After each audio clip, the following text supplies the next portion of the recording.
Hey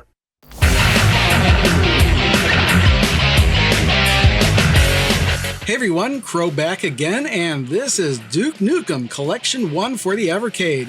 And this is one of those collections I was really looking forward to playing because not only does it have a version of Duke Nukem 3D on it, which was a game I played a lot back in the day on PC, but it also has remastered versions of Duke Nukem 1 and 2, which were originally MS-DOS games that I'd never played before. And to be honest, I was much more interested in playing those games when I got my hands on this thing, but I'll get into those details later. Aside from the cartridge itself containing the 3 Duke Nukem games, like every previous Evercade collection, it also includes a clamshell case, a full-color manual, and that's it. There's no additional bonus items with this one. I played all these games on my Evercade VS, and I used my Mayflash F500 arcade stick for Duke Nukem 1 and 2 Remastered, and I used the standard Evercade controller for Duke Nukem 3D Total Meltdown. So for this video, I decided I'm going to talk about these games in the order in which I played them, which is basically Duke Nukem's adventure in chronological order. Alright, so Duke Nukem 1 and 2 Remastered is counted as 2 separate games in all aspects of marketing when it comes to this collection. But when you bring it up in the Evercade menu, it's just one game selection. And since I'd never played these games before, I really didn't know if Duke Nukem 2 was just the same exact game as the first, but with new levels. And if that was the case, I would have counted this as just one game and given it a single score. But no, actually Duke Nukem 2 is significantly different from the first game. So I'll talk about these games separately and give them each their own score, but I do want to talk about the enhancements that were made for the remasters first, because they're pretty much the same for both games. So based on the information in the manual for this collection, it's stated that the remaster began in 2016 when Nikolai Wutke Hohendorf started an open source project that dissected Duke Nukem 2's assembly code and rebuilt it with modern enhancements. In 2021, YouTuber and huge Duke Nukem fan Clint Basinger, aka Lazy Game Reviews, or LGR for short, created a video about the project that caught the attention of Blaze Entertainment, who then acquired the official Duke Nukem license to make it possible for them to bring these remastered games to the Evercade, and as of the making of this video, it's the only way to officially play these remastered versions, and to be clear, these games are running natively on the Evercade. There's no emulation involved here at all.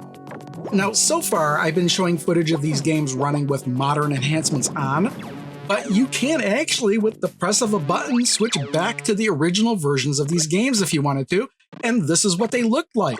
And to be honest, the games are much better with the modern enhancements on, so much so that I can't see myself playing these games without them enabled.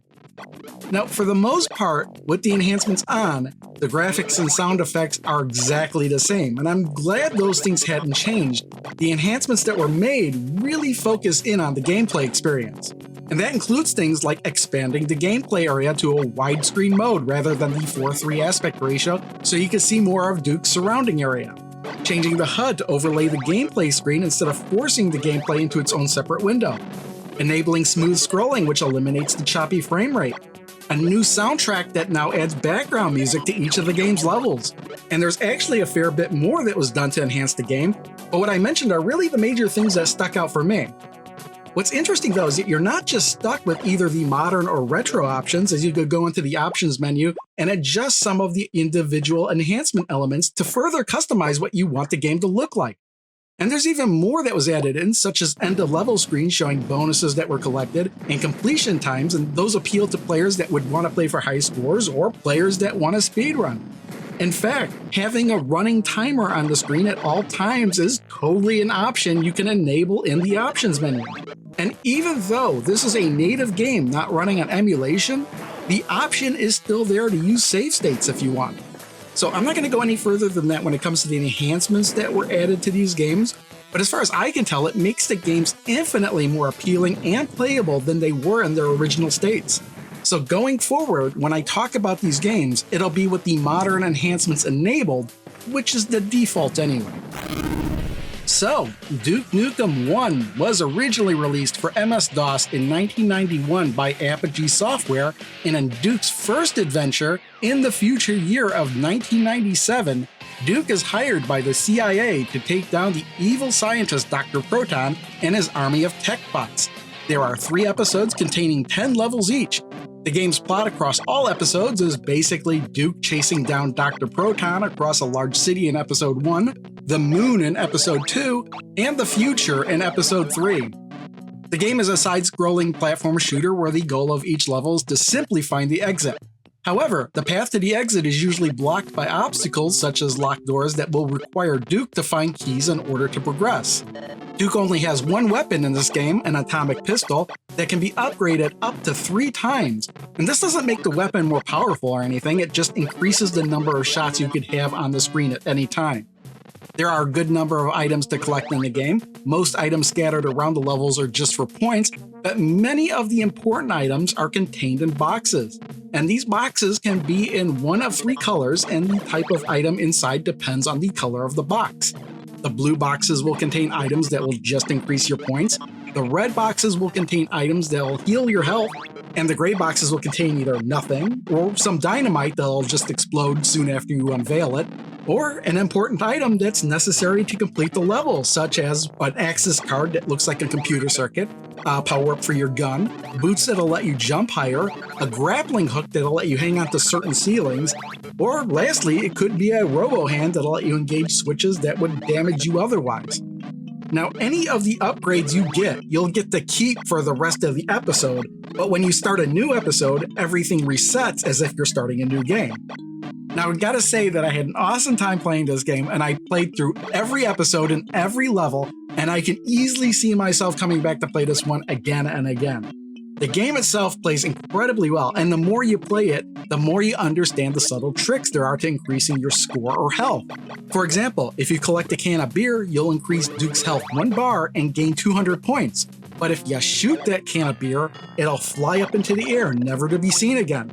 I actually like this concept because it prevents people from just running around and constantly shooting.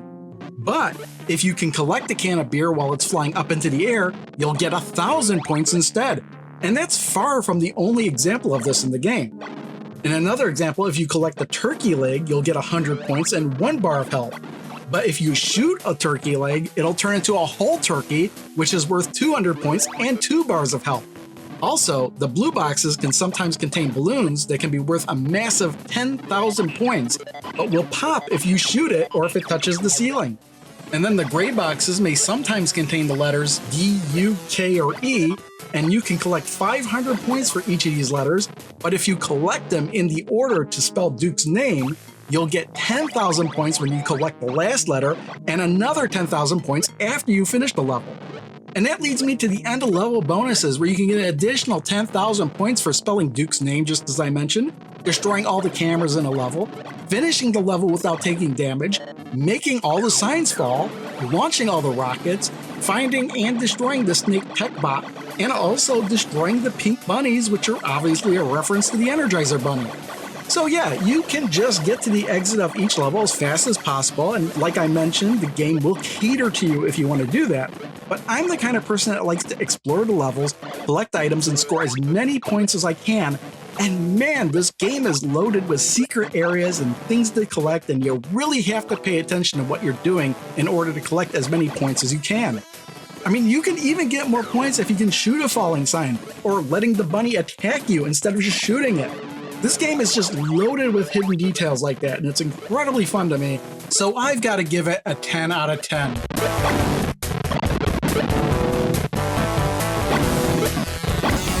I am back. Duke Nukem 2 was originally released for MS-DOS in 1993 by Apogee Software, and it takes place about a year after the first game, where Duke has reached celebrity status, and while on a talk show plugging his latest book, he's abducted by aliens identifying themselves as white gelatins that plan on torturing him and feeding his brain patterns into a computer to help them win a war against Earth. However, Duke immediately escapes confinement and goes on a mission to personally destroy the right gelatins himself. The game is broken out into 4 episodes with 8 levels each, with the 8th level really just being a single boss fight. Now, at face level, Duke Nukem 2 seems like it would play just like Duke Nukem 1. However, that's not really the case. When I jumped into it straight from finishing the first game, I get destroyed almost immediately, and this is because some things have changed from the first game. So I'll actually be referring to the first game when describing this game. First of all, the graphics have been beefed up quite a bit, and Duke now has the ability to shoot straight up and down, making it easier to shoot things above and below him. You now have the choice of 3 difficulty settings, and for the record, I played on the normal setting. Duke also now has the ability to collect 3 other weapons other than his standard gun: a flamethrower, a laser, and rockets. However, though these weapons are more powerful, they are limited in use, and Duke will revert back to his normal weapon if the ammo runs out.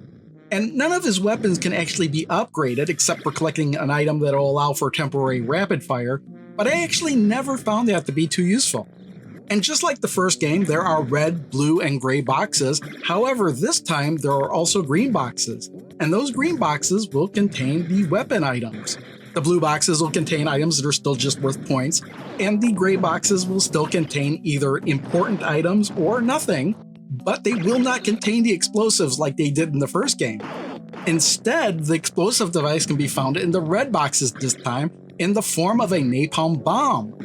The red boxes will still contain healing items, but the explosions from the napalm bombs, though looking similar to the explosions from the first game, have more implications this time around, and you really have to be more careful when uncovering one in the game. In the first game, when the explosion went off, it could only damage Duke. However, in Duke Nukem 2, these explosions will damage everything, including enemies and anything else that would be affected by taking any sort of hit. And it's not just a one-hit thing, it's multiple hits. So the reason this is such a massive change in gameplay is because the napalm bomb is the most common thing you could find in a red box, but it will also affect any other boxes around it. So just like the first game, these red boxes may contain a beer, and if you shoot the beer, it flies up into the air and disappears. But if the flames from a napalm bomb hit a red box and a beer comes out of it, well, the flames are still there, so the beer is immediately going to shoot up into the air. And this actually makes it a little bit more difficult for you to heal yourself throughout the game, since a can of beer is the most common healing item in the game. However, I do have to mention that the turkey is still in the game as well, but this time around, it's a live turkey that usually runs straight for you, and it will heal 1 health point when collected. However, shooting the turkey will instantly cook it, and then it'll be worth 2 health points. But the napalm bomb will instantly release and then cook the turkey, and since the cooked turkey isn't affected by taking damage, it won't go anywhere. So the napalm bomb isn't all bad, it's just something you really need to keep an eye out for when playing. But yeah, just like the first game, the goal is really just to make it to the level exit while trying to pass any obstacles that get in your way. And just like in the first game, when you complete a level, you'll get point bonuses for completing certain objectives, though it's a little different than in the first game. In this game, you'll get bonuses for destroying all the cameras, collecting all the weapons, collecting all the Duke merchandise, destroying all the spinning turrets, which on a side note are particularly annoying since they can't be destroyed with your regular weapon. Also, you get bonus points for releasing all the napalm bombs and shooting all the crystal balls, which is interesting because it's an item you can normally collect. And the final bonus is for completing the level without taking any damage. So my first impression was to score this lower than the first Duke Nukem, because I initially didn't like how most of the red boxes seemed to contain napalm bombs, and I also really didn't like how the turrets couldn't be destroyed unless you had a special weapon. But as I got into the game and started to understand that I couldn't play this like the first game, and after I adapted, I really started to enjoy this one as well. And even though I think the first game is better, I've got to give this one a 10 out of 10 as well.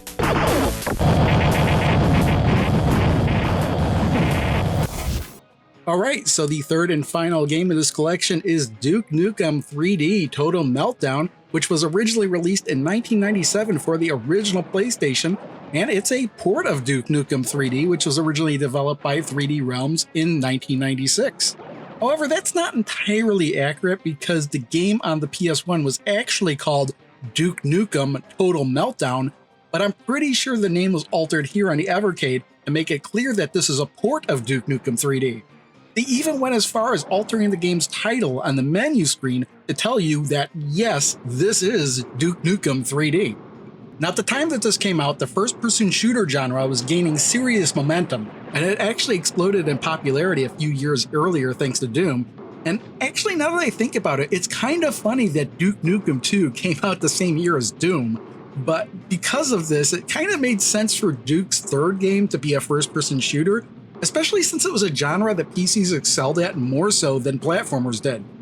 The game takes off pretty much where Duke Nukem 2 left off. Duke is returning to Earth in the Rigeliton ship that he had commandeered when he gets shot down by another alien presence that had invaded Earth while he was gone. And basically the rest of the game is just Duke moving from location to location shooting any aliens that get in his way. The game has 4 episodes with a varying number of levels each, and some of them are actually hidden secret levels. In this version of the game, the first 3 episodes are the same that appear in the original version of Duke Nukem 3D, and the 4th episode, Plug and Pray, is exclusive to this PlayStation version. Now, I don't know how much detail I really need to go into about this game, since practically everyone knows about Duke Nukem 3D at this point, but finally having played Duke Nukem 1 and 2, it was very cool for me to see just how much of those games carried over into Duke 3D. So yeah, it's a first-person shooter, but the attitude and game beats from the first 2 games are here as well. It's just that now you have more weapons to find and more gadgets to play with. So I'm going to jump right into my experience with this game, because back in the day I bought myself a copy of Duke Nukem 3D Atomic Edition, and I played it a lot back then. In fact, I still have the original game with me here today, I just don't have the outer box for it anymore. In fact, I was more into first-person shooters back then, way more than I am now. However, playing first-person shooters on a gaming console with a controller was something I never really liked. There's a sacrifice you have to make in the amount of control you have over your character when you play with a controller, as opposed to playing with a mouse and keyboard, especially when you use a controller with no analog controls. So playing this game was an uphill struggle for me, because you have your standard FPS movement, that is looking left and right, moving forward and backwards and strafing left and right, and then you've also got crouching and jumping, looking up and down, cycling through weapons, cycling through your inventory items, shooting, kicking, and using inventory items, and doing all that can get a bit complicated on a controller. But you know what? After a couple hours, I was actually starting to get used to it, even if I had to hold down the L2 button in combination with other buttons in order to get things done. The controls started to make sense to me in a weird sort of way. Still a far cry from just playing with a mouse and keyboard, but still doable. It certainly helps that the game is very forgiving with aiming and shooting your targets. As long as your shot is in the general vicinity of the target, you'll hit it. And just like in Doom, the elevation of your target really doesn't matter as long as they're on screen. So fortunately, you don't need to worry about aiming the reticle upwards or downwards, because man, that would have sucked. But just because you may get a handle of the controls doesn't mean this version of the game is great, even if it is a close port to the original DOS version of Duke 3D. I think this PS1 version even adds a decent background soundtrack that wasn't in the original game, but you still have to get past the wildly fluctuating frame rate that can make it even harder to move around and aim your gun, and I was kind of surprised that there were really no cheat codes for this version of the game. I mean, I found cheat codes here and there, but I couldn't get them to work or find anybody that could verify that they did work. I bring this up because it seems like every first-person shooter on PC in that era had tons of different cheat codes you could punch in, and I particularly liked being able to activate God mode so you could just relax and run through the levels shooting stuff without worrying about dying. I mean, yeah, I guess you're not really playing the game at that point, but it was still fun, and it seemed like every FPS back then had a God mode that could be enabled.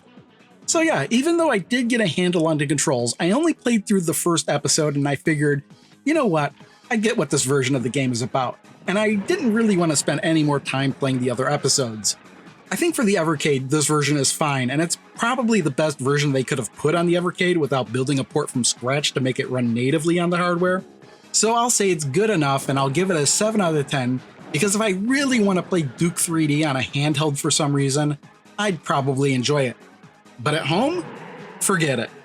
I did a little search on Steam and found there was a Duke Nukem 3D 20th anniversary version that was released in 2016, and it has very positive reviews, so why would I play this version on the Evercade with a controller with no analog controls when Duke 3D is still readily accessible on Steam, where I could play with a mouse and keyboard, which feels so much more natural to me? What a mess. All right, so now it's time to rank Duke Nukem Collection 1 against all previous Evercade carts, and I had a feeling it would come down to how much I liked Dukes 1 and 2 Remastered. And you know what? I liked them just as they are, and I could easily see myself going back and replaying them again and again. So, is this the best Evercade cart? No. The only way it could have hit the number 1 spot is if Duke Nukem 3D Total Meltdown got a 10 as well. And I already knew that was going to happen because I knew having to play with a controller was going to suck some of the fun out of it for me. But 2 games getting a 10 put it in the S rank, and regardless of what score I gave Duke 3D, Duke Nukem Collection 1 is going to fit in above the Owl's Awakening and Cathedral dual cart and below the Atari Lynx Collection 2 cart. Alright, that's going to wrap it up for Duke Nukem Collection 1, but there's more Duke Nukem to come because next I'll be looking at Duke Nukem Collection 2, and there are 3 games on here. We've got Duke Nukem Time to Kill, Duke Nukem Land of the Babes, and Duke Nukem Advance. Now, Time to Kill and Land of the Babes, those are both PS1 games. I knew about them back in the day. I kind of ignored them because I was really only interested in the first-person shooters back then. Duke Nukem Advance is a game I didn't even know even existed. It's a Game Boy Advance version of Duke Nukem 3D, except it is its own game. It's not a port. It does have completely different levels. I kind of looked into that a little bit. Yeah, Time to Kill and Land of the Babes, I kind of ignored those because they weren't first-person shooters, and they seem kind of weird, and who knows, maybe they are weird, but I am kind of interested in seeing how those do play out, how I feel about those games today. So that's going to be next time.